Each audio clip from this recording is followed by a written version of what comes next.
Tahukah kalian bahwa Indonesia memiliki banyak faktor dukungan dalam kemerdekaannya? Salah satunya adalah faktor dukungan dalam negeri. Proklamasi. Kami, bangsa Indonesia, dengan ini menyatakan kemerdekaan Indonesia. Hal-hal yang mengenai pemindahan kekuasaan dan lain-lain diselenggarakan dengan cara saksama dan dalam tempo yang sesingkat-singkatnya. Jakarta, 17 Agustus 1945, atas nama bangsa Indonesia, Soekarno, Hatta. Proklamasi kemerdekaan Indonesia dikumandangkan oleh Presiden Soekarno pada tanggal 17 Agustus 1945 di halaman rumah Soekarno. Setelah teks proklamasi dibacakan, berita tersebut segera disebarluaskan di seluruh Indonesia. Berita proklamasi kemerdekaan Indonesia memang sudah sangat dinanti-nantikan. Oleh sebab itu, pasca pembacaan proklamasi, kelompok Soekarni yang bermarkas di Bogor Lama segera memperluaskan berita kemerdekaan Indonesia. Mereka berusaha mengatur strategi untuk melakukan penyebaran, salah satunya dengan memanfaatkan alat komunikasi yang ada, seperti penggerak suara. Ini sudah tiba saatnya untuk mendapat kemerdekaan mulia yang sudah lama diidam-idamkan oleh 70 juta penduduk di Indonesia. Berita yang membentuk sejarah itu menimbulkan suara gembira, baik di kota Pamflet. Bahkan mobil-mobil juga dikerahkan ke seluruh kota Jakarta. Sayangnya karena alat komunikasi saat itu terbatas, berita kemerdekaan Indonesia tidak bisa langsung sampai ke wilayah-wilayah yang jauh dari Jakarta. Karena berita kemerdekaan Indonesia tidak bisa sampai ke wilayah-wilayah yang jauh dari Jakarta, akhirnya dibentuk Komite Van Aksi pada tanggal 2 September 1945 oleh Soekarni dan juga Adam Malik. Tujuan dari komite ini adalah sebagai sebuah laskar perjuangan yang terdiri dari berbagai organisasi seperti Angkatan Pemuda Indonesia, Barisan Rakyat Indonesia, dan Barisan Buruh Indonesia. Organisasi ini dibentuk untuk mendukung proklamasi kemerdekaan Indonesia dengan menyebarluaskan kabar tersebut melalui selembaran-selembaran. Proklamasi kemerdekaan dilakukan pada 17 Agustus 1945, tetapi berita baik ini baru sampai di wilayah-wilayah terpencil pada September 1945. Begitu kabar proklamasi tersiar, 4 kepresidenan di abaikan rayuannya dan katakan Jawa. Tutup telinga dan katakan Tawa. Jadi, keempat kepresidenan yang dimaksud adalah kepresidenan di Jawa, yaitu Yogyakarta, Surakarta, Pakualaman, dan Mangkunegaran. Lalu ada bukti-bukti dukungan dari keempat kepresidenan itu loh. Yang pertama, dilarang ada pegawai dari Jepang. Para pegawai Jepang yang masih bekerja di kepresidenan segera dirumahkan dan dilarang masuk ke dalam kantor loh. Lalu untuk bukti yang kedua, bisa dilihat dari pernyataan Sri Sultan Hamengkubuwono IX pada 5 September 1945 yang berisi yang pertama adalah Negeri Yogyakarta Hadidiningrat yang bersifat kerajaan adalah daerah istimewa dari negara Republik Indonesia. Yang kedua, kami sebagai kepala daerah memegang segala kekuasaan dalam negeri Yogyakarta Hadidiningrat dan oleh karena itu, berhubungan dengan keadaan pada dewasa ini, segala urusan pemerintahan dalam negeri Yogyakarta Hadidiningrat mulai saat ini berada di tangan kami dan kekuasaan lainnya kami pegang seluruhnya. Yang ketiga, hubungan antara negeri Yogyakarta Hadidiningrat dengan pemerintah pusat negara Republik Indonesia bersifat langsung dan kami bertanggung jawab atas negeri kami langsung kepada Presiden Republik Indonesia.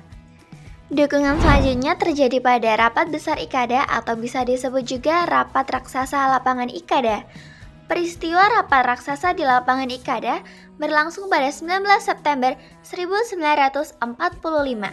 Lapangan Ikada atau Ikatan Atletik Jakarta sekarang menjadi lokasi berdirinya Monumen Nasional ataupun Monas.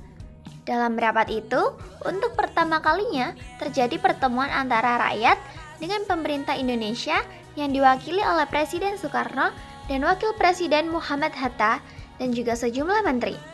Meskipun pertemuan tersebut berjalan sangat singkat, rapat raksasa di Lapangan Ikada mampu menggerakkan roda revolusi di awal kemerdekaan Indonesia yang sangat tidak terasa di ibu kota. Rapat raksasa di Lapangan Ikada dipelopori oleh para pemuda yang tergabung dalam Komite Van Aksi. Komite Van Aksi yang juga memotori berbagai gerakan pemuda di Jakarta bermarkas di Jalan Menteng 31. Para pemuda inilah yang menggalang kekuatan rakyat dan menginisiasi rapat raksasa Ikada. Mereka meyakinkan para pemimpin negara seperti Presiden Soekarno, Muhammad Hatta, dan para menteri yang memperhitungkan berbagai kemungkinan tidak terduga.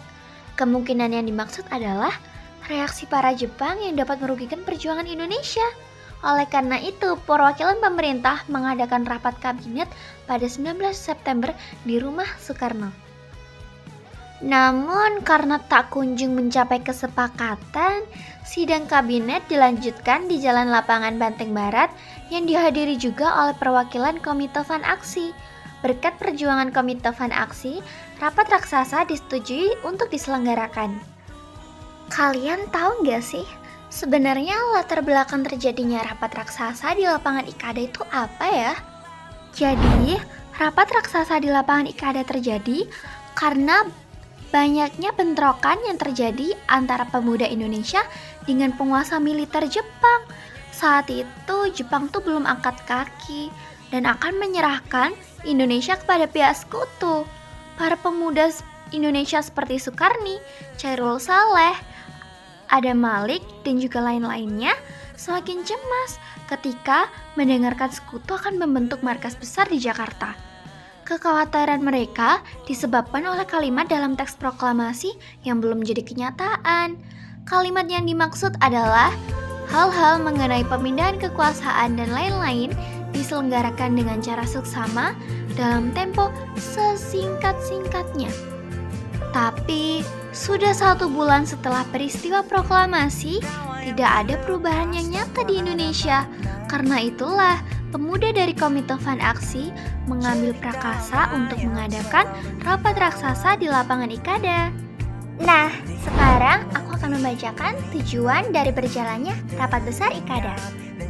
Tujuan diadakannya rapat besar di Lapangan Ikada agar para pemimpin negara dapat berbicara di hadapan rakyat secara langsung guna menegaskan ataupun memberikan kepastian bahwa Indonesia telah memproklamasikan kemerdekaan dan akan mempertahankan kedaulatan negara. Meski larangan untuk mengadakan rapat raksasa telah dikeluarkan Jepang pada 19 September 1945, sejak pagi rakyat dari Jakarta dan sekitarnya mulai memadati Lapangan Ikada loh. Seluruh lapisan masyarakat dari Jakarta, Bogor, Bekasi, Tangerang, Karawang, Sukabumi, Cianjur, dan juga Bandung menjadi satu dengan jumlah perkiraan lebih dari 300.000 orang.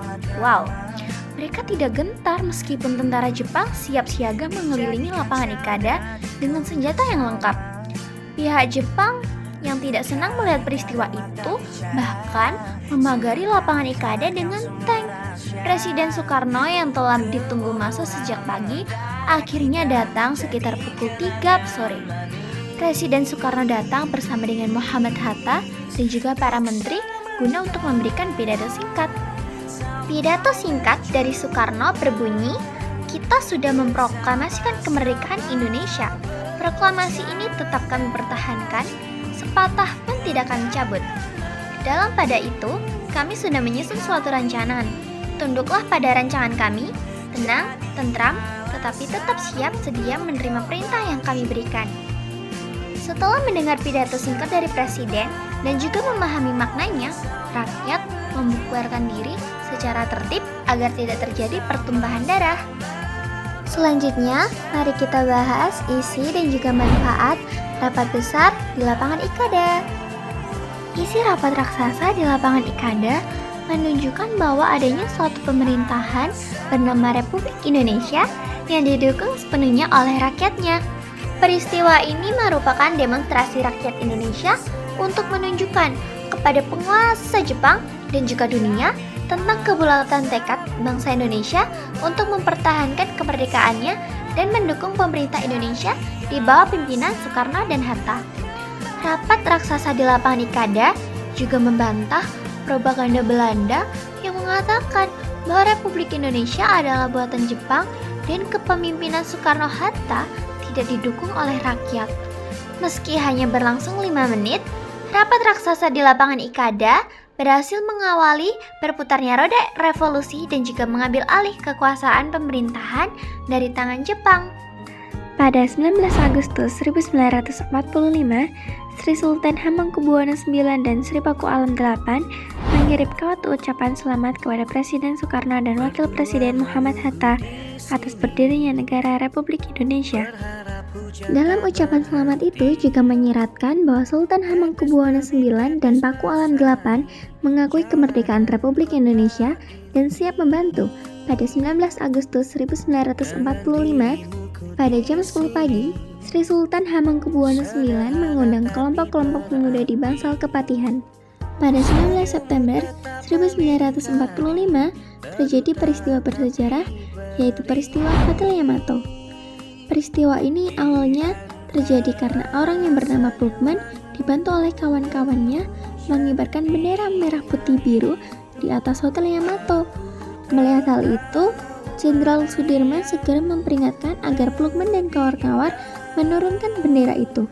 Tapi peringatan itu tidak mendapatkan tanggapan, sehingga mendorong kemarahan para pemuda Surabaya yang kemudian menyerbu Hotel Yamato. Beberapa pemuda berhasil memanjat atap hotel dan menurunkan bendera merah putih biru dan merobek bagian birunya. Setelah itu, bendera dikibarkan kembali sebagai bendera merah putih. Dengan penuh semangat dan menjaga kewaspadaan, para pemuda meninggalkan Hotel Yamato satu persatu. Sekian materi dari saya Najwa Salsabila Nur Ramadhani, izin pamit diri. Wassalamualaikum warahmatullahi wabarakatuh. Terima kasih.